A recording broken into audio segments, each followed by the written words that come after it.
africani domene abatuje cyane uma tubaha cyane rero Africa ngoga content creation z'amafaranga bagakenera rero tugiye ibibazo abantu benshi bibaza buri munsi atangiye gukora content creation igire umwuga winjiriza amafaranga phone laptop si ngombwa kuntu ntangiriro abufite internet n'icyifuzo cyo kwiga ikiganiro kikakureba hanyuma reka tuzinjiremo twasubamwe mwamaze kugera live murimo gukurikirana ikiganiro mwese tubasuhuza cyane aho muherereye hose hatandukanye tubabwira ko iyi ni African Domain wamaze kugeraho ni mu gice cyacu twahariye content creation hanyuma rero uzajyana natwe urugendo rwose rwo kugira ngo nawe ube umunyamwuga nawe utangire uhembwe na social media zitandukanye hamwe natwe mu kiganiro kibafasha kugira ngo namwe mube abanyamwuga mube aba content creators b'abanyamwuga ngaho rero reka tugire mu kiganiro twabatiye ariko no muri bashaka ko gukora like share comment kugira ngo ibiganiro byacu bibageraho igihe content creation ni iki muri rusange abantu barimo baritiranya ibintu barimo adasobanukirwa cyane ibintu byose uko binemeze content creation ni ugukora ibintu bifite agaciro abantu bareba basoma cyangwa bumva urugero video podcast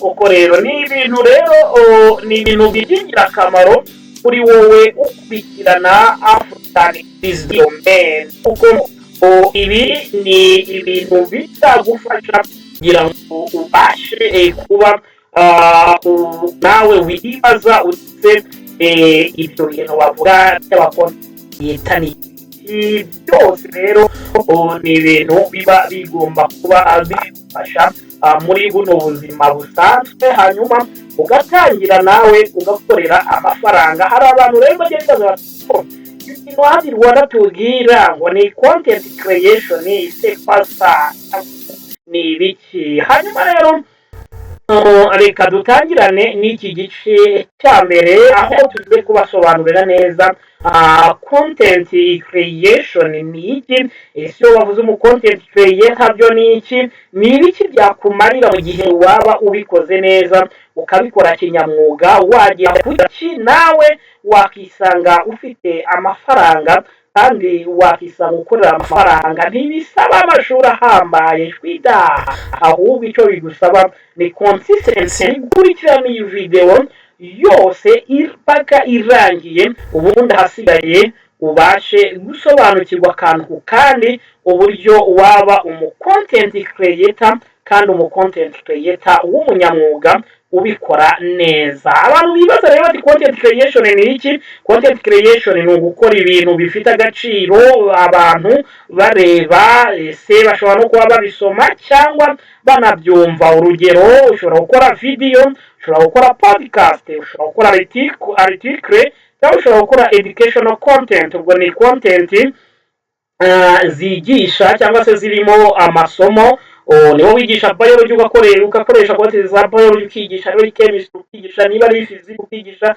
niba ari entrepreneurship ya ICT cyangwa se ayandi masomo yose cyangwa history cyangwa iki ugakora content zigisha ushobora gukora content za graphics ushobora no gukora social media post hanyuma icyo gihe buriya uba nawe wamaze kuba content creator iyo ugize kimwe muri ibi bintu ubasha gukora kandi neza hanyuma reka turebe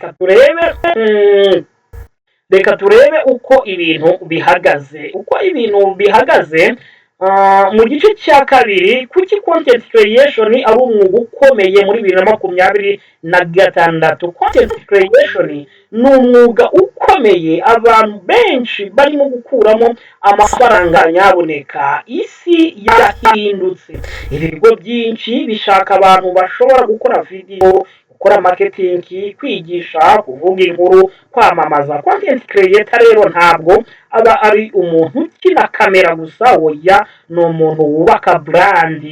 Hanyuma rero katwirebere muri iki gice cya gatatu uburyo ninshi ni nk'akajambo cyangwa se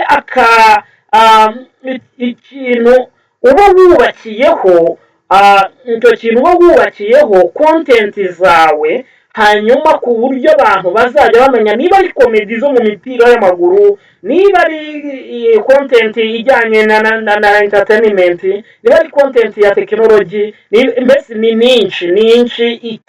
Icyo umwihariko content yawe izagira ifite umwihariko ku kihe kintu.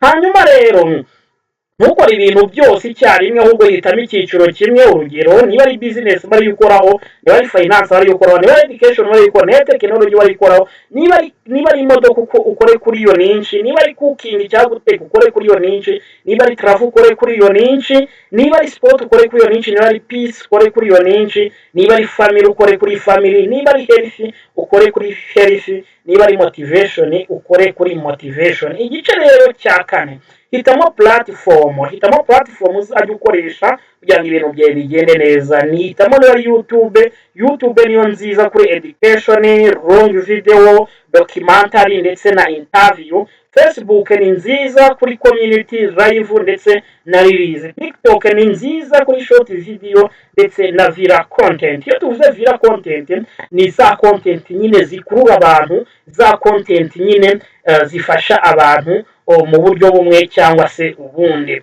Hanyuma blog ni nziza kuri SEO, optimization, Google search, long article ndetse podcast ni nziza kuri interviews, stories ndetse na business. Naho ni mu gihe ibikenerwa rero ntabwo ukeneye studio ya miliyoni, tangira ufite smartphone nziza, microphone yoroshye, mucyura ahantu nyine hakeye, internet, laptop uzayigura nyuma. Hanyuma igice cya gatandatu ko ukora video nziza, formula yoroshye, hook ni ugukora title ikurura cyane, shyiraho ikibazo cyangwa ikintu gikurura abantu. Urugero, hari abantu 90% batangira YouTube akayireka mbere y'uwo mwaka umwe. Ese impamvu ni iyihe? Iyi title uyikoresheje irakurura cyane nyine kuko 90% umuntu aba yiyumvamo. Hanyuma kora body, sobanura, hanyuma tanga urugero, tanga values cyangwa se igira ikintu utanga, ukore conclusion nziza usubiramo, gusaba like, comment ndetse na subscribe. Naho rero igice cya karindwi nacyo nicyo tugiye gusorezaho, shyiraho gahunda. Urugero, ushyireho Monday ibyo uzakora, niba ari business, Tuesday technology, Wednesday news analysis, Thursday education, Friday motivation, Saturday ukore live, Sunday podcast. Nyine ugire consistency niyo yubaka audience. Hanyuma amafaranga rero aho ava muri YouTube advertisement, Facebook monetization aho iboneka, TikTok brand deal, sponsorship, affiliate marketing, selling course, consulting, advertising, membership ndetse na digital product. Hanyuma amakosa abantu rero bakora no gushaka views gusa, kudashyiraho gahunda, gukoporora iby'abandi, kudakoresha terminal nziza cyane, gutinya kamera. Hanyuma ugasanga rero AI muri content creation ni ingenzi. Koresha AI nka ChatGPT, Canva, CapCut AI, Notebook na Alivera Lab. AI igufasha gukora neza, ariko umwimerere wawe niwo uzatuma abantu bagukurikira ibyo ukora. Hanyuma rero roadmap y'amezi nka 12 wakoresha, nuko mu kwezi kwa mbere wahitamo ninche, ukwezi kwa kabiri ugatangira ugapostinga, ukwezi kwa gatatu ugakora video, ukwa kane ugatangira ukongera quality y'ibyo ukora, kwa gatanu ugashaka brand yawe, kwa gatandatu ukora website, ukwa karindwi ugakora newsletter, ukwa munani ugakora podcast, ukwa cyenda ugakora course, ukwa cumi ugakora community, ukwa cumi na kumwe business partnership, ukwa cumi na kabiri monetization ndetse na expansion. Ibintu byagenda neza. Hanyuma rero mwese mwarebye live dukomeza kubasuhuza tubashimira ko mwabanye natwe muri iki gice cyiza cyo kugira ngo namwe mumenye uburyo mwakora content. Hanyuma rero iki ni igice cya mbere cya Content Creator Hub Rwanda. Mu bice bizakurikira tuziga uko wakora YouTube channel igakurura kuva kuri 0 kugeza ku subscribers 100,000, uko wakora Facebook page ikagera kuri miliyoni y'abakiriya, uko wakwinjiza arenga miliyoni imwe buri kwezi ukoresheje content creation, uko wubaka studio yawe yo mu rugo ku ngengo y'imari nto cyane, uko ubona sponsorship n'ubufatanye ndetse n'ibigo ndetse n'ibindi. Ni African Deals Domain.